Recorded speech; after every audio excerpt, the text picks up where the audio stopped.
Volta e meia me falam assim, mas Rafael, sem o Estado, no anarcocapitalismo libertário, aí malvadão, quem quer cuidar do meio ambiente? Quem quer cuidar da natureza, das plantinhas, da onça, das baleias? Como é que ia ficar isso aí? Eu quero te contar a história de um sujeito chamado Douglas Tompkins. Talvez você já tenha ouvido falar. Por enquanto, o relevante para você saber é o fato que o cara era milionário pra caramba, o cara era muito dinheiro. Ele morreu recentemente e a esposa dele doou para o Chile. Ele tinha muitas terras no Chile, terra de preservação que ele comprou. Eles doaram 407 mil hectares para o governo chileno para a formação de um parque de preservação natural. Isso era tudo propriedade privada dele, e isso é só mais ou menos metade do que ele tinha. Pra você ter uma ideia, 407 mil hectares é 2,5 vezes a área da cidade de São Paulo. A área total que ele tinha era 5 vezes a cidade de São Paulo. Basicamente, preservação natural, mata selvagem, água, blá blá blá, natureza, sabe como é que é? Em parte que ele comprou, algumas coisas específicas que ele comprou até para impedir projetos que iam prejudicar o meio ambiente. Mas por que ele fez isso? É pra preservar, ele gostava do meio ambiente, ele tinha dinheiro pra caramba e fez isso. Nunca subestime uma das forças da humanidade, uma das forças psicológicas que de fato levou... Eu tô falando isso sem nenhuma zoeira, eu sei que parece, mas nunca subestime uma das forças que mais levou a humanidade pra frente, que mais puxou o desenvolvimento humano, que é a força, o motor quase inexorável do rico entediado. O cara que tem muito dinheiro e fala, cara, eu já tô bem de desgrana, o que eu quiser eu compro, agora eu vou seguir objetivos maiores na minha cabeça, e eu vou fazer isso sem coagir ninguém. Por quê? Porque eu tenho dinheiro pra caramba, então eu compro, eu faço acontecer, pronto. E o que eu acho valioso eu consigo fazer rolar. Alguns investiram em ciência, alguns em tecnologia, e esse cara foi lá e comprou os matinhos.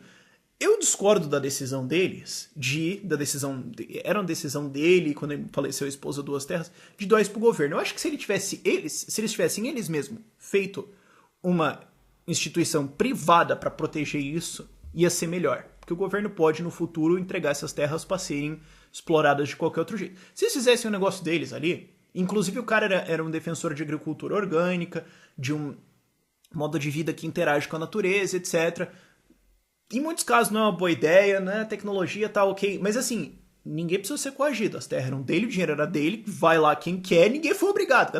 Nenhum fuzil foi usado no processo. Você pode discordar do objetivo, você pode achar que é uma ideia burra pra caramba. Agora, todo mundo tava de boa lá no matinho, plantando alface e contando com baiá, cara. Qual que é o problema, ok? Eles podiam ter feito uma fundação deles ali, e falaram, você pode se mudar pra cá desde que você siga essas práticas. O cara podia fazer um anarquistão ecológico, não sei. Ok, eu sei como as pessoas vão achar isso viagem. Agora, podia ter feito isso, teria dado um resultado muito melhor do que dá pro governo. Agora, pergunta, como é que ele ficou rico? Pra você ver como o livre mercado ajuda esse tipo de coisa. Como é que ele ficou rico?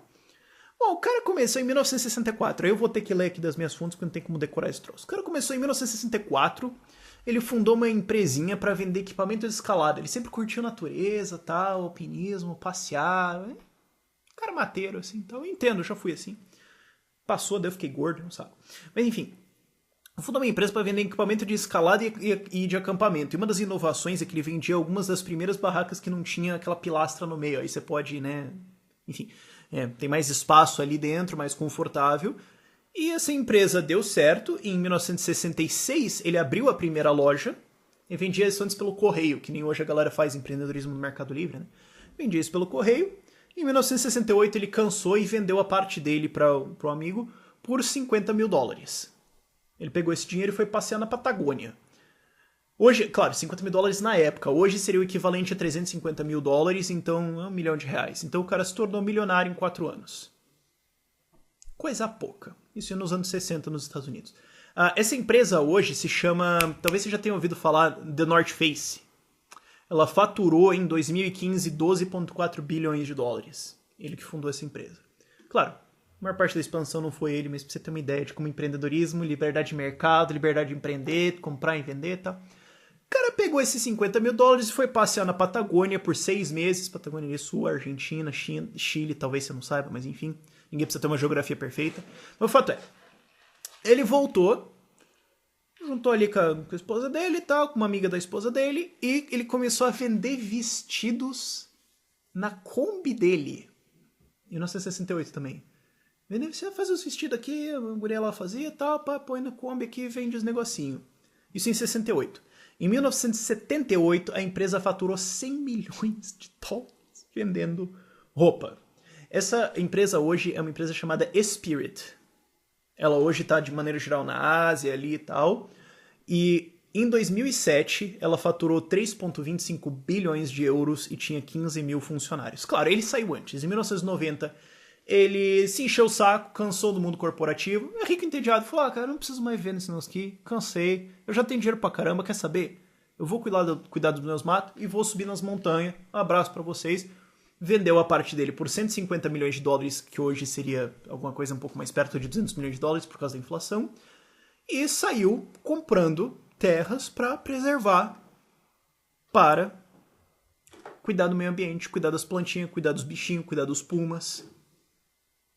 E tanto que o cara comprou tanta terra que ele começou a ser criticado, começaram a inventar umas coisas, que ele queria fazer um lixão nuclear, que ele queria fundar um novo estado judaico, que ele queria fazer uma invasão, que ele queria atrapalhar a soberania do Chile, porque ele chegou a comprar tanto terreno que ele dividiu o Chile em dois, nas propriedades privadas dele.